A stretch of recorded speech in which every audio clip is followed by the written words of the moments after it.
In the dog training world, there exists a technique called tethering. And all that is I'm taking the dog, I'm putting them on a leash, and I'm tying it to my belt loop. We can tether them to other objects. We'll get into that a little bit more in a moment. Right now, we're talking about the idea of tethering the dog to ourselves. And there are multiple benefits to that. One of those benefits is routine. When we have the dog attached to us like this, we can go about our daily routine doing the dishes, and then I'm gonna come over here and I'm gonna cook a little bit, and maybe I'll come over here and make some coffee, and maybe I'll come back over here and I'll do this, and I'll come back over here. And so what we see is that the dog is joining me on the routine that I go through in the house. One of the biggest examples that I always use for the importance of something like this is a child at an amusement park. If we took a child, we'll say a toddler, to an amusement park, there's absolutely no way that we're just going to drop them off and say, go have fun. But oftentimes that's what we do with our dogs and our puppies. We bring them into the house for the first time and we just release them to go have fun, and that's how we exist with them. No, with the child in the amusement park, we're gonna take them by the hand. We're gonna walk them through. We're going to show them, this is where the concession stands are. This is where the rides are. This is where the security guards are. So if you ever get lost, this is where you need to go. This is where the car is, so on and so forth. So we're showing them step by step, not only where everything is, but how they're supposed to engage with everything. We're gonna do the same thing with our dogs. We're gonna tether them, we're gonna take them by the hand, and we're going to walk them through the house. Not just one time, but I'm gonna practice this every day. Not all day, obviously, but for even 15, 20 minutes a day, I'm gonna tether her to me, and I'm gonna go about my business as usual with her following me along. Another benefit is safety. So one of the most common issues when it comes to new puppies and new dogs is going to be chewing or potty training issues or things like that, things where they're destroying something. And oftentimes that happens because the dog is left unsupervised. So if we have them tethered, we're able to see anything that they do. He's about to have a potty training accident, that's okay, we can go outside. There's no way that he's gonna start chewing something that I don't want him to because he's right here with me. But if he does start, if I'm not paying attention, and he does start, I'm right here. I can stop him, redirect his attention onto something else. So you see, it's immensely beneficial for the safety of the dog. And like I mentioned before, we are building a routine, and this is allowing the dog to see our routine, but at the same time, we're building habits. One of the problems with new dogs and puppies is oftentimes what happens is they let them into the house, they give them free reign of the house, and the dog is left to figure out their own habits. How do I relieve the aching in my teething gum? Well, I chew on this. And they figure out that works, and now we've got a chewer who chews on inappropriate things. Where do I go to the bathroom? Well, they're given free reign, so they have to figure it out themselves. They find somewhere comfortable, and that's where they go. So you see where these bad habits start to form and start to become part of the dog's daily life.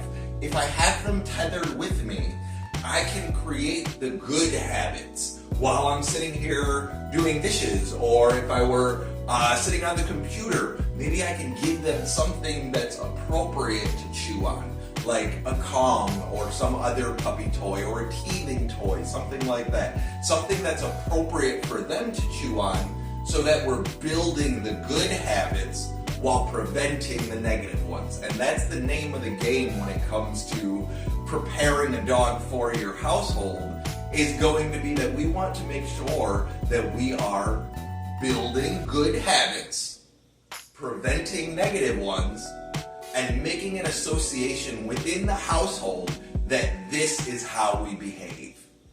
Another tip as to why this can be greatly beneficial is it helps with your loose leash walking skills. because we're not giving the dog any warning as to when we're going over here to do this, or when we're coming over here to do this, or when we're coming over here. And so the dog is forced into a position where they have to watch us to see where we're going. And that's ultimately the key to loose leash walking skills, is that they never know which direction you're going or how fast you're going to go. So they're constantly watching you, which means that that leash is constantly loose. This is going to help tremendously when it comes to your loose leash walking skills. And finally, a major benefit of tethering is that it increases the bond between me and this new dog or puppy. Because they're always with me, because they have to watch me, because I'm constantly giving them direction, even if that direction is chew on this, or let's go outside. I'm constantly giving them direction, so they're constantly looking to me for that guidance, which increases that bond between the two of us. And the result of all of these little benefits is that it teaches the dog to be calm while in the house, because they can't run around and practice those energetic exercises. They can't wind themselves up by playing with a certain thing that you're not watching. And it also makes sure that that engagement that happens in the house is with you, so you can control the level of excitement that's going on. So we're ultimately teaching the dog how to be calm in the house. Again, this all goes back into routines and habits, because what the dog is learning is that when I'm over here doing the dishes, your job is to just hang out over here. Not to run around the house, not to chew on stuff. Your job is to just hang out with me. And over time, what that becomes is, like I said, a natural behavior.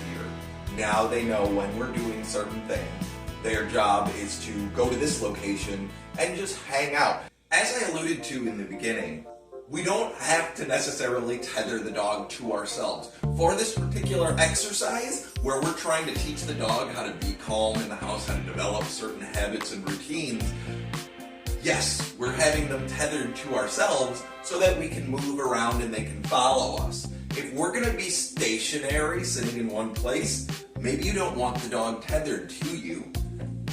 Maybe you want the dog tethered right here. And then, if you need to go and answer the door or get the phone or something of that sort, the dog is right there. One of the things that we should have been working on when we first got the puppy is how to respond to leash pressure, so that they don't just forge ahead, knocking everything over. They know if they feel that pressure on the leash, their job is to stop, turn around, and check in. So if I have it tethered off to something, that's okay, because he's going to feel that pressure, and he's going to stop, and he's going to hang out there. And it's only going to take a few minutes before he starts to calm down. This is really beneficial for situations where you're working at your desk and you don't want your dog to jump all over you, or it's going to be very beneficial for if you want to go answer the door, but you're trying to teach the dog to stay on place. Now, we shouldn't have to physically restrain the dog in order to teach them to stay on place, because we are going step by step. You can watch my video on how to do that, so that the dog never has to be physically restrained to the place location. However, there are situations and certain households where there's not enough people to help with the place training exercises. I work with a lot of elderly clients, and one of the issues that they have is that when the dogs get so excited that they want to pull forward towards, we'll say, the front door, they'll knock the person over. So one of the things that you can do is, while trying to teach place, we can tether them right next to the placemat. We put them on the placemat so that if they happen to get off, we have the ability to bring them right back. So it doesn't require a lot of the physical aspect that these clients may have difficulty with.